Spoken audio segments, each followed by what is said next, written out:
तर नमस्कार मंडळी,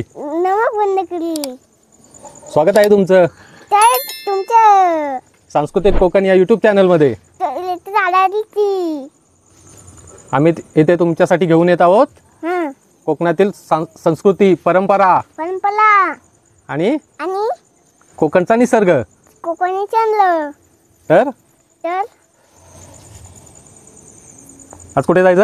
आज दिव्या जायचं। कुठे? दिवीला। देवीला। आज जायचं आहे पारावे भावकी। पाय बावकी। पारावे भावकीच्या बायकोच्या नाही रे, पारावे भावकीच्या बायकोच्या पारावे भावकीच्या बाकीच्या कुलदेवाच्या जागरणासाठी। पारावे भावकीच्या कुलदेवाच्या जागरणासाठी। तर चला तर मग चला तर मग जाऊया जागरणाला, गरबा खेळायला।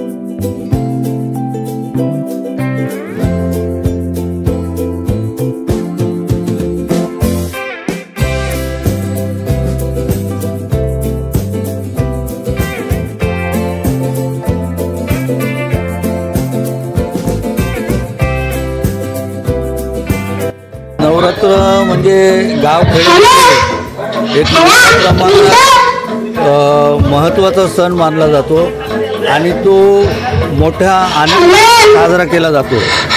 त्या इथे तुम्ही आता बघताय की लोक कशी एकत्र येऊन रात्रभर जागरण असतात।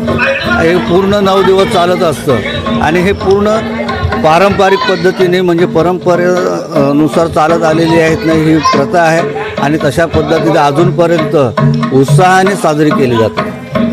हे आहेत आपल्या गावचे अध्यक्ष राम परशुराम सावंत, तर त्यांची सुद्धा आपण प्रतिक्रिया थोडीशी घेऊया। तर त्यांना आपण विचारूया की गावामधली सामाजिक बांधिलकी, गावातले सांस्कृतिक सणवार याबद्दल त्यांच्याकडून आपण थोडे जोपासले जातात आणि त्याबद्दल थोडी माहिती देतील ते। आमचं वावेली हे गाव आहे। ह्या गावामध्ये आम्ही पिढ्यानपिढ्या पारंपरिक पद्धतीचं जीवन जगत आलेलो आहोत। पारंपरिक पद्धतीचं म्हणजे कसं, पूर्वजांनी जे केलेलं आहे तेच पुढे करत करत करत आम्ही आत्तापर्यंत करत आलेलो आहोत। मात्र आम्ही आमच्या गावाची एकी, आमच्या गावाची प्रत्येक गोष्टीत सगळ्यांची असणारी नाल ही एक दुसऱ्याशी जुळलेली असल्यामुळे आम्ही गावामध्ये असणारे सणवार किंवा येणारे ऐतिहासिक घटना असतील किंवा गावामध्ये सुखदुःखाचे कार्यक्रम असतील, यामध्ये आम्ही सर्वांनी एकत्रित सहभागी होऊन प्रत्येकाच्या सुखदुःखात सामील होतो। त्यांचे सुखदुःख निवारण्यासाठी गाव म्हणून आम्हाला जे काय करता येईल ते आम्ही करत असतो। त्याचबरोबर सणवार जे आम्ही गावामध्ये करतो ते मग होलीचा सण असेल, आमचा मे महिन्यामध्ये होणारा सार्वजनिक पालखी सोहळा असेल, देवीची मिरवणूक असेल ती असेल किंवा इतर आमच्याकडे असणारे वेगवेगळे पद्धतीचे जे पारंपरिक सण येतात ते असतील, त्यामध्ये आमच्याकडे लहान मुलांसहित विद्यार्थी असतील, महिला मंडळ असेल, युवा वर्ग असेल आणि सर्व ग्रामस्थ मंडळ असेल, ही एकोप्याने सर्वांच्या सहमताने मोठ्या आनंदात आणि उत्साहात सगळे सण आम्ही साजरे करतो। आणि माझ्याकडून या गावाच्या वतीने आमच्या गावातील सर्वांना, इतरांना देखील सांगणं आहे की गावाची एकी आणि अखंडता जपणं हे आपलं सर्वांचं काम आहे। आणि याच माध्यमातून मी देखील सांगू इच्छितो की हीच एकी अखंडता जर आपण जपली तरच एकीचं बल किंवा एकीने जे साध्य करता येतं ते एकट्याने करता येत नाही। म्हणून सर्वांनी एकीने राहिलं पाहिजे एकत्र राहिलं पाहिजे, एक विचार राहिलं पाहिजे आणि आनंदात राहिलं पाहिजे, जीवनाचा आनंद घेतला पाहिजे. ह्याच शुभेच्छा मी या निमित्ताने देईल. धन्यवाद. आता आपण पाहिलं गावातल्या लोकांच्या प्रतिक्रिया की गावातले लोक कशी एकोप्याने गावामध्ये नांदतात आणि कशी लोकांच्या सुखदुःखामध्ये सहभागी होतात. तर पाहूया पुढे आता भजन करायचे, तर भजन चालू झालेलं आहे, तर पाहूया भजनामध्ये आता जाऊ. तोपर्यंत चला जाऊया. ओंकार प्रधान रूप गणिताचे, ओंकार प्रधान रूप गणिताचे, ओंकार प्रधान रूप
पावेली गावाची एक खासियत आहे की कोणताही सणवार हा सर्व मिळून जुळूनच साजरे केले जातात. जसा गणेशोत्सव आहे तो सुद्धा मोठ्या थाटामाटात केला जात असतो, तसाच चाकरमानी मुंबईला गेल्याच्या नंतर येणारा हा नवरात्रोत्सव आहे हा सुद्धा तेवढाच थाटामाटात केला जातो. आज शेतावर लोक जातात, दिवसभर काबाड कष्ट करतात आणि त्यानंतर घरी आल्याच्या नंतर सुद्धा त्यांच्यामध्ये जी ऊर्जा असते तीही खूपच असते आणि ते तुम्हाला पाहायला मिळेलच पुढे.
वावेळे गावे संस्कृती जोपासण्याचा नित्यनेमाने प्रयत्न करत असतो आणि व्हिडिओ आवडल्यास चॅनलला सबस्क्राईब करायला विसरू नका. जय कोकण.